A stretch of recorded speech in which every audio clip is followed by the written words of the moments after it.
All right, so have you ever found yourself stuck in that either trap, when you're trying to decide between two awesome things, but it feels like this impossible choice? Ah, yes, the tyranny of false choices, a struggle we all know too well. Seriously. Just last week, I spent days agonizing over whether to go to the beach or the mountains for vacation. It's amazing how such a simple decision can turn into such a dilemma. Right. And then I stumbled upon this concept of pairing in our source material pasted text, and it totally changed my perspective. It's just fascinating how a new lens can reshape our entire approach to decision making. Totally. So for our listeners, today's deep dive is all about pairing. And I don't mean like peanut butter and jelly, although that's a great pairing too. Perhaps we'll delve into the philosophy of food pairings another time. Haha, maybe.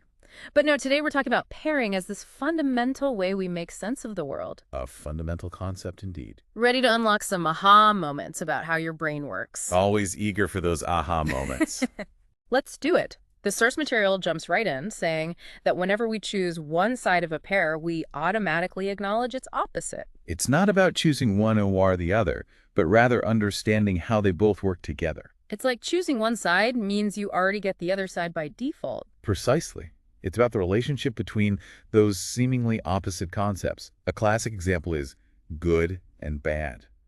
Choosing good isn't about pretending bad doesn't exist. So every time we make a judgment, even a small one, we're also defining its opposite without even realizing it. Exactly. And those pairings aren't static. They change depending on the situation. Okay, so how does that work? Can you give me an example? Think about the word hot. We usually pair that with cold, right? Okay. But the source material points out that hot can also be paired with solidifies. Wait, hot and solidifies. I'm not sure I follow. Think of it like this. If you heat something up, it doesn't always just get colder. Sometimes it changes its state entirely, like water turning into ice when it freezes. Oh, I see what you mean. So the pairing can actually change depending on what we're looking at, the function, as the source material calls it. Exactly. The pairings are dynamic and adaptable, always existing within a larger system or process. So it's not just that these pairings exist, it's that they can transform depending on the context. Precisely. The source material uses the example of a cycle, A, B, C, D, E, to illustrate this idea. So the pairings within that cycle are always shifting based on their position and importance. Exactly. It's like in a project life cycle. What's crucial at the beginning might be completely different from what's important at the end. That makes me think about all the times I've gotten stuck in that either mindset. What if I had been looking for those pairings all along? It's amazing what we discover when we shift our perspective and look for those hidden connections. It's like this whole idea of pairing reveals that things aren't always as separate as they appear. Indeed.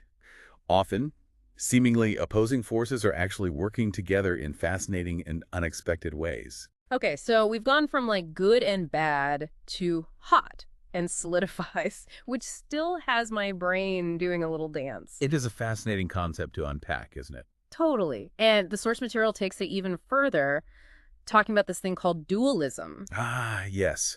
The idea that seemingly opposite forces are actually part of a larger interconnected system. So instead of seeing it as good versus evil, it's more like good in relation to evil. Precisely. The source material uses the example of reason and dogma to illustrate this point. Ooh, that's a tricky one. People usually see those as total opposites. Like if something is based on dogma, it can't be rational. Right. But the source material challenges that notion, suggesting that even dogma has an intellectual component. Really? So it's not that dogma lacks any intellectual basis at all. Exactly. The source argues that any statement, by its very nature, involves a cause and effect relationship.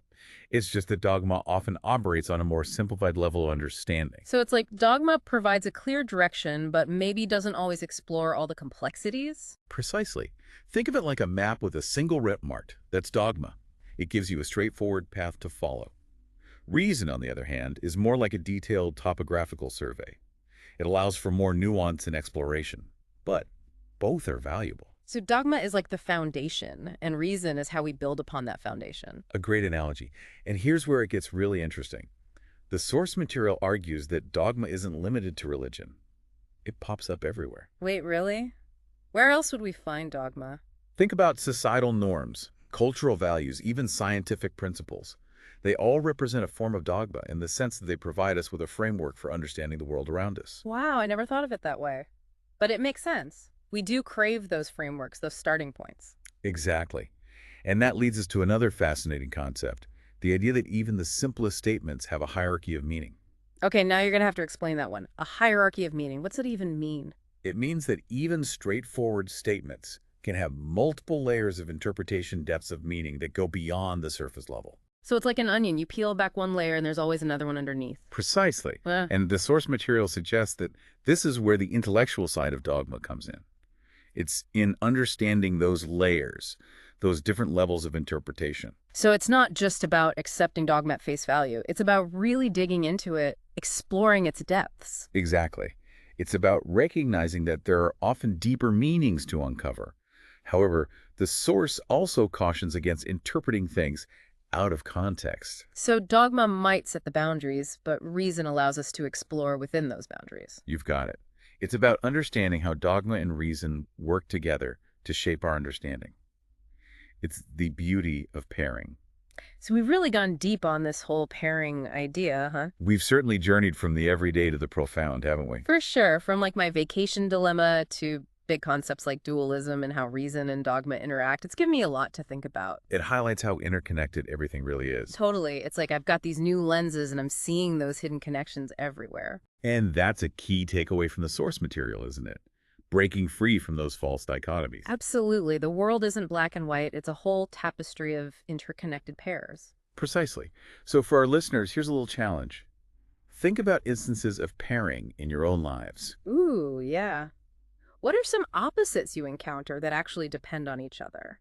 It might be the balance between work and leisure, or the interplay of structure and freedom. Those are great examples. Yeah. And once we recognize those pairings, how can they help us make decisions or see things differently? The key, as we've been discussing, is context. Once we understand how those seemingly opposing forces relate to each other, we can navigate life's complexities with more awareness. It's like my vacation aha moment. Instead of being stuck between the beach or the mountains, I realized both offered something valuable, and that helped me choose what I needed most at that time. Exactly. And that brings us back to that fascinating concept of the hierarchy of meaning. Oh, yeah, the onion layers of meaning. It's pretty mind blowing when you really think about it. It is. The source material suggests that even simple statements can have these multiple layers of interpretation. So, how does that awareness of hierarchical meaning impact us in our daily lives? It encourages us to be more mindful, more discerning about how we interpret the world around us. So, whether we're reading the news or having a conversation, we should always be aware that there might be deeper layers of meaning at play. Exactly. It's not just what we say, but the context we say it in, and all the layers of interpretation beneath the surface. It reminds us that understanding often requires us to look beyond the obvious. And with that thought, we invite you to keep exploring this concept of pairing. Look for those hidden connections, those unexpected relationships that shape our understanding of the world. Beautifully said. And listeners, thank you for joining us on this deep dive into pairing. We hope you found it thought-provoking and maybe even a little mind-bending. Until next time, happy exploring.